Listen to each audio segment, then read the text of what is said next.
We're now 3rd of February, I believe. Yep, Sunday 3rd of Feb. Last time I made an update on my wrist fusion was on the 28th of May 2018. I can see it on the other screen there. I've got all the videos up on the screen. And I mentioned meeting a new surgeon and what was going on. So we got all the 2018 shifted out of the way. Christmas come, Christmas Day, Boxing Day, day after Boxing Day, I get a phone call off the surgeon's secretary. Desperately wants to see me. Any chance you can get in? So we arrange a date. So I'll go and see the surgeon on the 7th of January 2019. And whilst I'm there, he presents me with this. That is a 3D representation of my hand.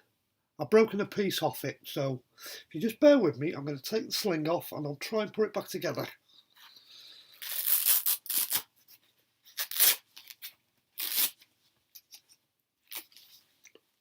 Yep, as you can see, I've been in for my surgery.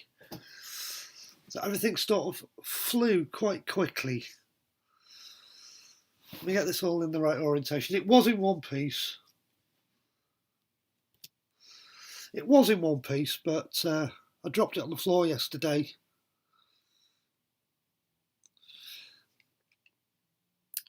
It is quite awkward. Okay, how does that go? That goes there. It sort of sits like that. I'm going to get it glued back together because I really want it back in one piece. But as you can see, the ulna doesn't reach the hand. There's the head of the ulna's missing. Take that out of the equation for now.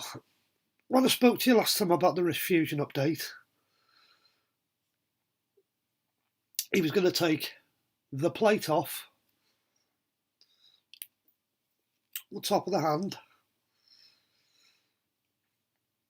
and the plan was to break the radius about here, because the bone goes up and it also goes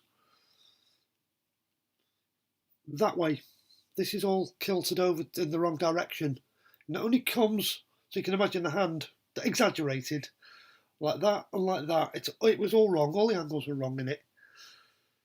So okay, we go and see him. He presents me with this on the 7th of January, explains what he's going to do.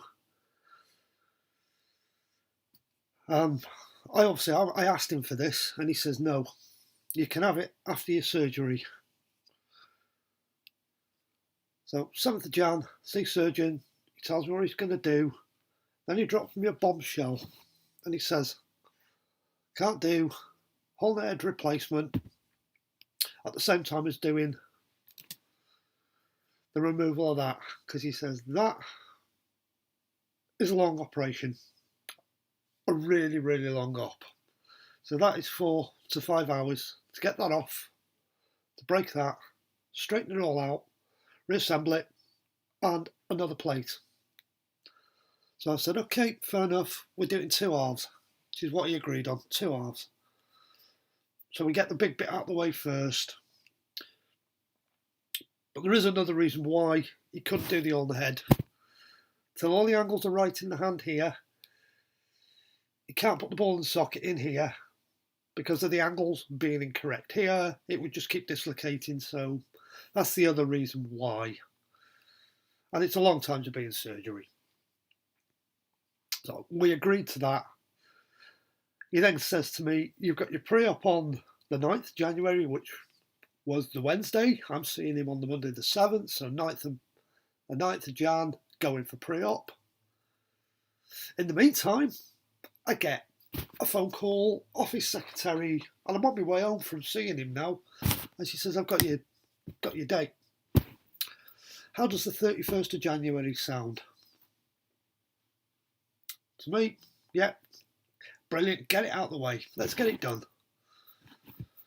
So pre-op comes and goes, carries on working.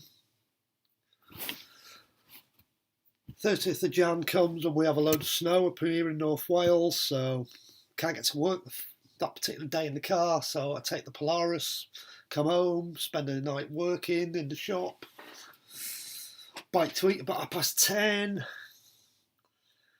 go home, get some sleep, up at 6 o'clock, have a shower, grab my bag. I'm booked into a day ward, go in the hospital. Everything starts happening about 8:30. I've seen the anaesthetist. We've agreed we're going to go nerve block. I'm not going general.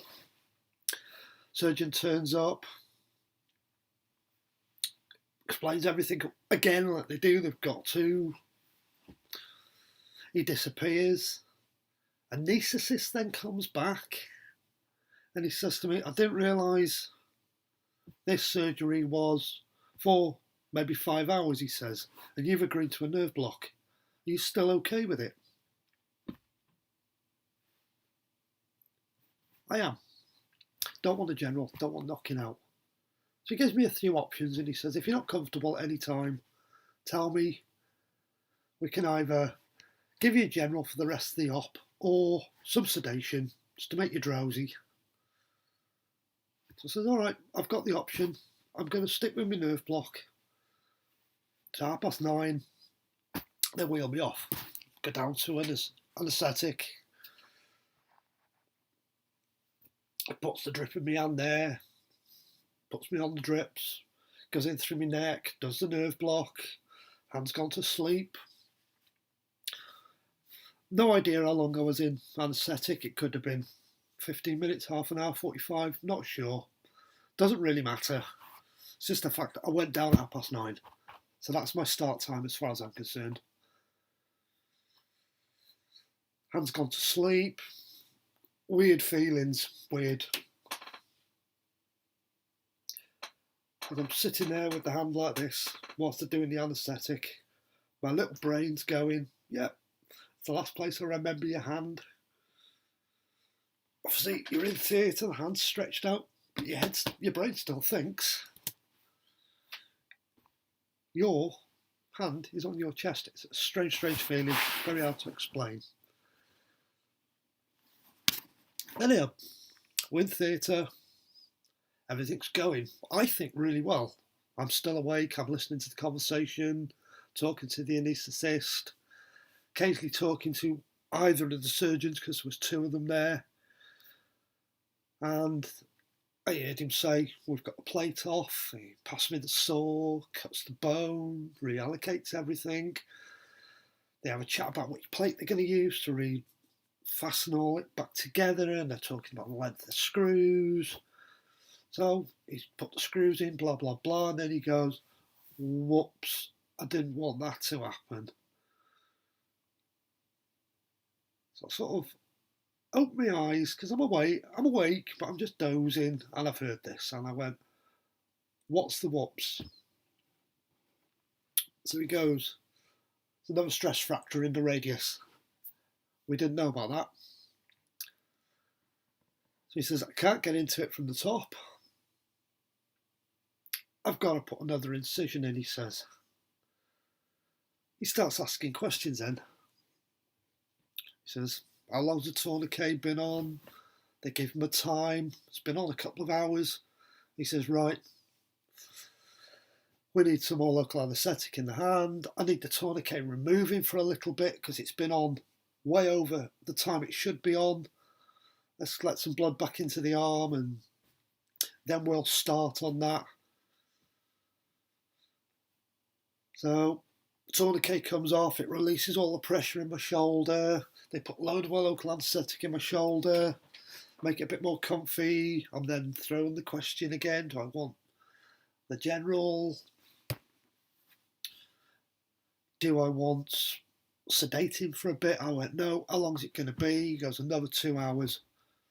I've already been there since 9:30 in anaesthetic. Let's say we was on anaesthetic for half an hour, so in surgery at 10. I've no idea what the time is. So he's left that open, and he puts another massive incision, bottom of my arm, goes in,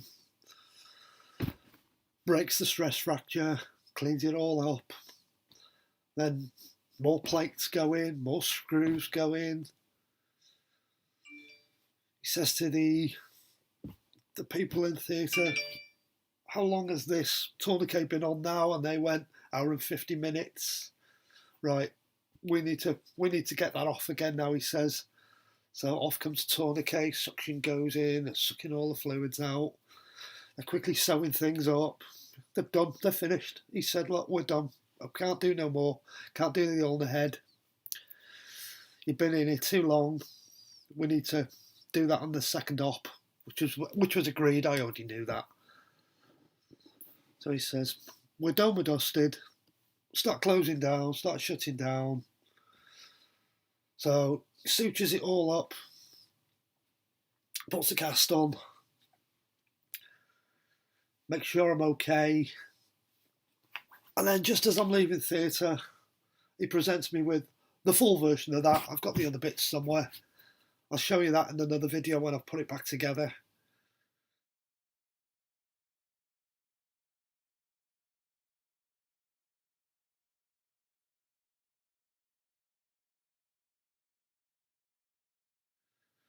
This was the point where I now turn around to Stefan, the gentleman who was looking after me from anaesthetic, and I says to him, what's the time, mate? Because I've got no clue. And he looked at the clock and he went, it's 4 o'clock.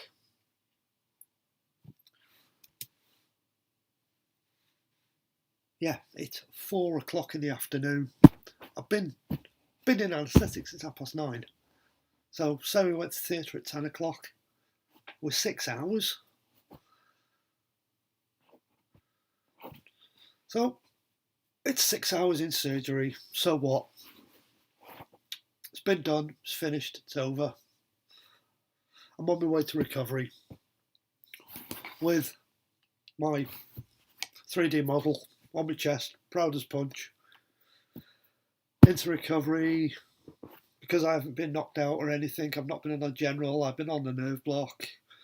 One of the girls brings me a drink of really nice fresh water. I was looking forward to a drink. As a drink. And the surgeon turns up and he goes, that's some bad news, he says. I'm thinking, crap, what's gone wrong? No, you're not going home tonight. He says, I want to keep you in.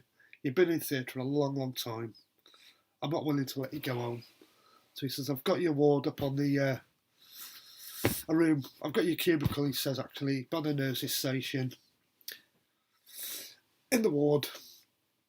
So he says, we're going to wheel you up there, get you comfy for the night.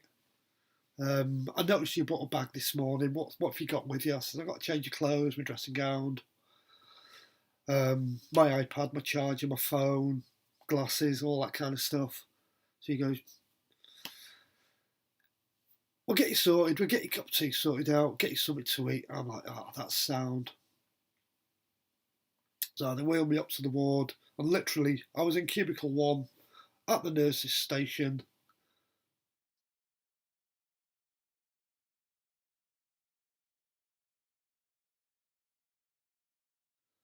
So I can hear them all night long. They yapper, yapper, yapper, yapper, yapper all night long.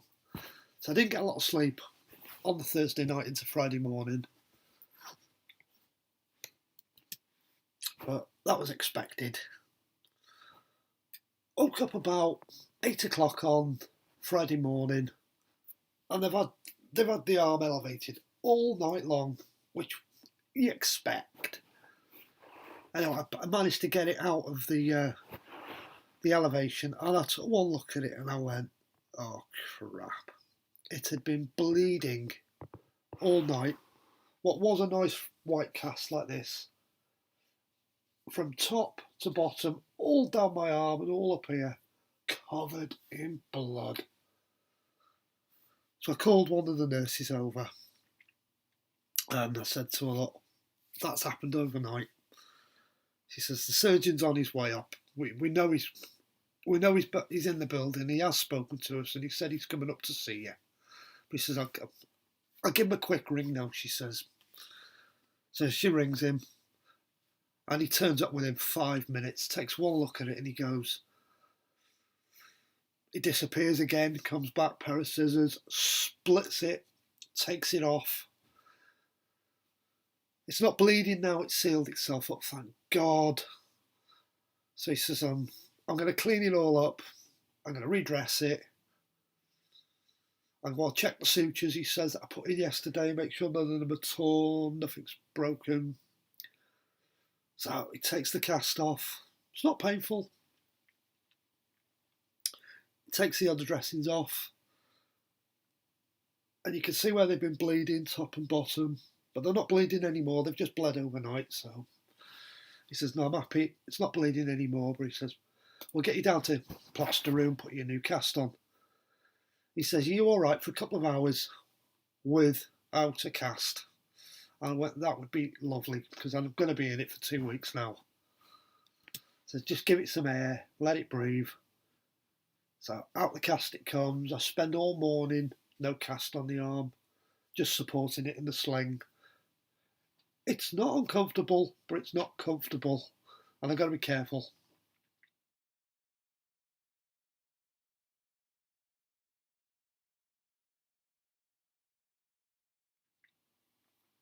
So that is basically my update on my wrist fusion. And there's more to follow. So as I get more information, I'm not due back now for 10 to 14 days to have this dressing off, have some x-rays, lightweight cast, as always. I'll keep you updated, but there we go. It's all hell breaks loose again, I suppose. Anyhow, more to follow. Thanks for listening to me witter on again. I don't know. Any questions? Ask. If you've watched the other wrist fusion videos, you know what I've been through over the last couple of years with it. And it's just an ongoing process. So I'm hoping when they put the head on the ulna, put the joint in, I'm hoping that's it, it's over, done with, and you won't see no more of me again. There'll be no more updates on the wrist fusion. That's me done, finished, over. But you never know. I'm still riding motorbikes, still riding 4x4s, still doing stupid things, so you never know. Probably that wrist next time. See where we go. Anyhow, thanks.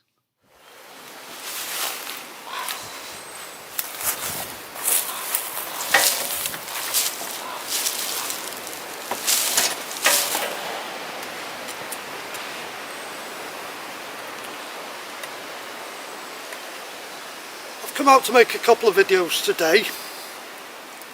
First one I'm going to do is an update on my revision on my wrist after having the wrist fusion redone. The second video I'm going to make is a review on these Sun FAO33 tyres that I've had on the Polaris for the best part of 2,000 miles. And then I'm going to do a quick review of the Polaris, because come July this Polaris 570 Razor is 4 years old.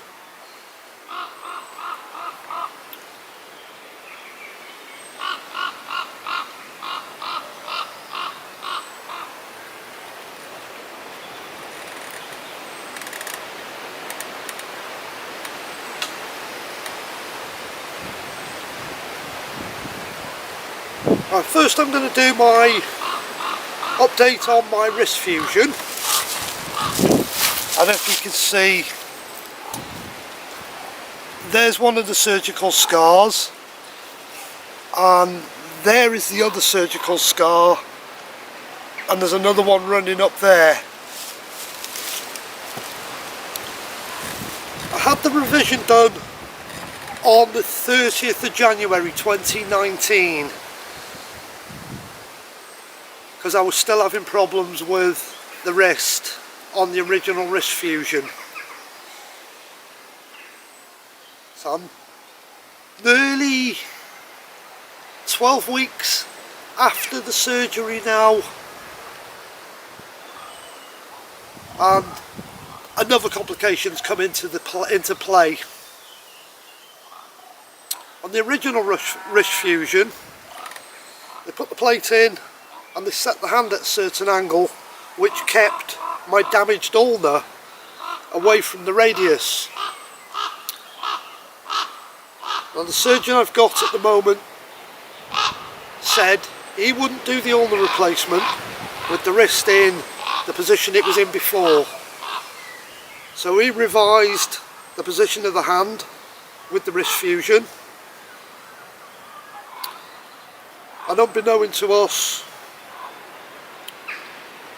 it moved the ulna over. So now, what's left of the ulna, it's got no head on the ulna. The head was removed on the original wrist fusion. But there's still a plate on the ulna. And the issue I've got now is the plate on the ulna is rubbing on the radius. And it's not some of the time, it's all of the time. So it's a continual 24/7 pain. It aches. I can't pick anything up. I struggle to even pick a cup up. I still can't hold a pen and write. But there are things I can do with it. I can grip a steering wheel very lightly, but I can't have any push or pull movements on the wrist because it just creases me up and puts me into silly amounts of pain. So I'm due to go and see my surgeon now on the 30th of April, which is 7 days from now, for some follow-up x-rays to see how the wrist fusion's going, and then we can discuss when he's going to do the ulna head replacement, which I'm hoping, I really hope, it stops all the grief I'm having at the moment. Anyhow, fingers crossed, when I see him we can sort some dates out and we can get going on with the recovery. I think the wrist fusion's been pretty successful. I mean, everything's gone quite well with that. 6 weeks ago when I saw him and we had the x-rays, there was still a little gap between where he broke the radius to reset all the angles and put the new plate on, and that hadn't healed up.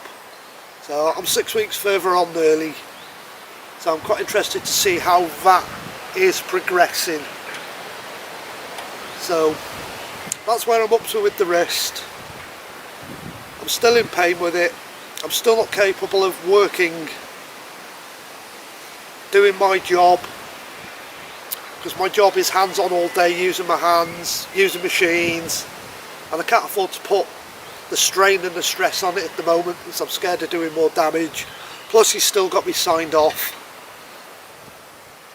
So I'll see where I go on the 30th. I want to have a chat with him because I would like to go back and do some light duties in work, but if he says no, then I'm not going back.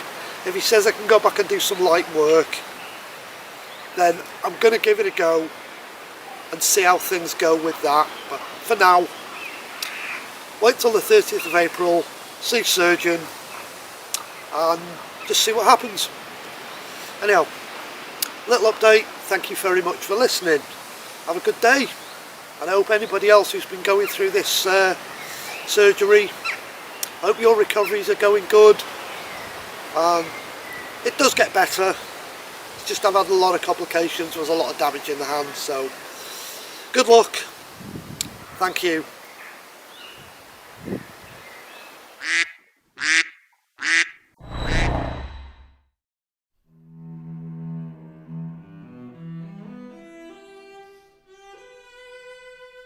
Today it's the 5th of May 2019. What I'm doing in this video is the last review of my wrist fusion revision surgery that I had on the 30th of January 2019. I went to see my surgeon on the 30th of April 2019, which was exactly 3 months from surgery date,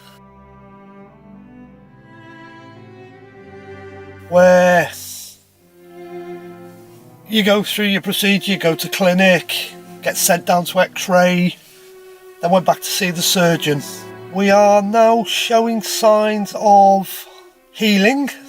The bones are starting to heal in the hand, where he cut the radius and replated and put the sandwich plates on. He's put a plate across the top of the ulna and a plate across, sorry, not the ulna, the radius.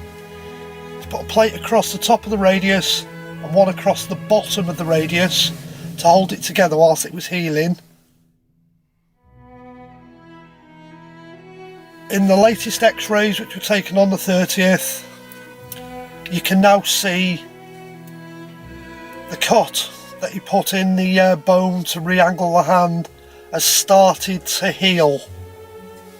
Yes, it's taken 3 months for it to show signs of healing. 6 weeks ago there was no signs of any healing. 6 weeks later, the human body is amazing.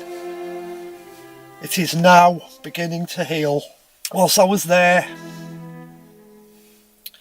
we started discussing the next surgery, which will be the last surgery I have on the wrist, hopefully, where he's going to replace the ulna head and reconstruct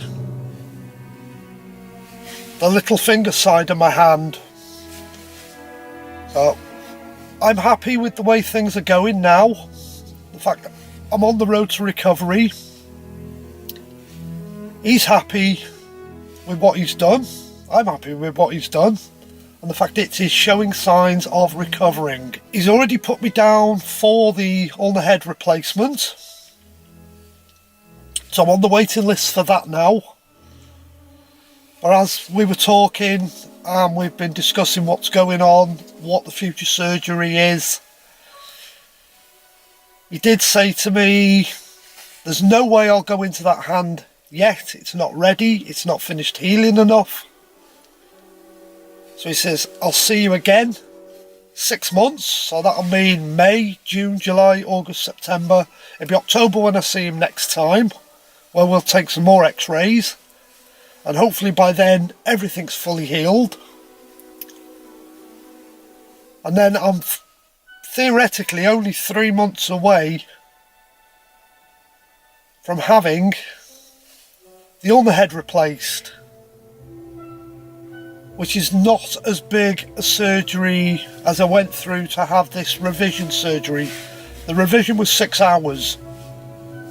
He's telling me the ulna head tops 2 hours, as long as there's no complications. So as we stand now, I'm on the mend. Everything's healing. Everything's going well. And as the days go by, there's more strength coming into the hand. I'm using the hand more now. I spoke to him about going back to work, and he said, yeah, I'll let you go back to work, but will you give it another 2 weeks before you go back, as of from the 30th of April. So I I've spoken to work, explained what's going on with there, and I'm going back to work on the 14th of May. But initially I'm only going back to do light duties, no heavy work, because I need to start using the wrist now to get some strength back into it so I can get back up to full speed. So I'm quite looking forward to going back. I've had 3 months off, and that's a long time for me not to be in work.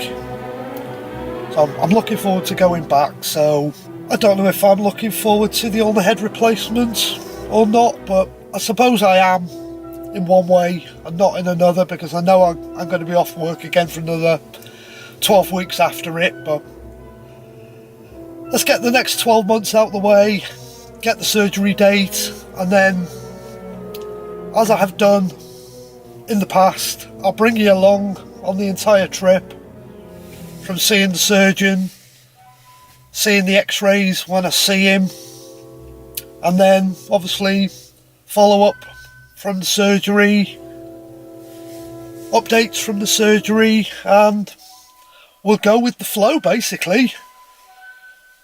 I'm hoping, and I know people are getting a lot of help from my videos and they're getting a lot of support from them, having read some of the messages I've had, other people who are going through it. I'm pleased you're all recovering. You've all found some support in my videos, which I'm really pleased about. The only reason why I decided to do the videos was because I couldn't find any information on YouTube from anybody who'd gone through this experience. That was why I decided to put the videos together. From this revision and the surgery prior to it, where I had the original wrist fusion, but that was done by a different surgeon and he had slightly different ideas to the surgeon I'm using now. This surgeon wants to do the ulnar head replacement. The other surgeon couldn't get the funding to do it. I've had no explanation as to why he couldn't get the funding, but the reason why he couldn't get the funding is why he did the fusion, and he set the hand at that certain angle that he set it at was to make it easier to use. New surgeon said, no, I'm going to do the head replacement, I need to do a refusion, a revision on it, set the hand at the angle so I can do the ulnar head. He's got the funding, which is great. It's good for me, because I still suffer with the ulnar now being in contact with the radius bone, and it gives me pins and needles and some very weird feelings in the hand, and it's still quite clicky because of that, which is why we're doing the ulnar head replacement. So that should alleviate my pain. It should hopefully eventually alleviate the fact I've got pins and needles that runs all the way down the side of my little finger side of my hand, because it's obviously touching on the nerve somewhere. I don't think it's going to alleviate the fact my hand is very, very temperature sensitive. If it's cold and damp outside, the hand always feels very, very cold, and actually feels quite painful to use, and it feels like it's tightening up. But I think that's something that just goes with this surgery, because there's a lot of metal work in your hand and it's close to the skin, and I think the metal work gets cold and it just draws the heat out your hand. So it's a weird feeling. It's not an unlivable feeling, it's something you learn to cope with. I'm lucky, I've got a very high pain tolerance, so I can cope with it, I can get on with things. So that's my little update for today. Again, I say I'll see you in 6 months after I've seen the surgeon. In 6 months' time, I'll bring you up to speed on the plans for the ulnar head, and then I'll follow on from the surgery and updates after that. So anybody who's going through this, have a great recovery, carry on messaging me, carry on responding. I'm here to help. I've been through it twice now, so I know what you're going through. I can help. If you want any more information, like I say, get in touch with me, send me a message. I will always respond. It might be a week or two between responding to you, because like I say, I've got work commitments, can't always get to check my messages, but I always get to check them. I will always check for them. Say it might be a week, it might be 2 weeks before you send me a message and I come back to you, but I promise you I will always respond to your messages. Thank you very much. Have a great recovery, and just generally go and enjoy your life. There is life after a wrist fusion. Don't worry about it. You will always adapt. I have, and I'm still doing silly things with the wrist. Just watch some of the other videos on the channel. You'll see what I'm doing with it. You will carry on enjoying your life. Thank you very much for listening. Goodbye.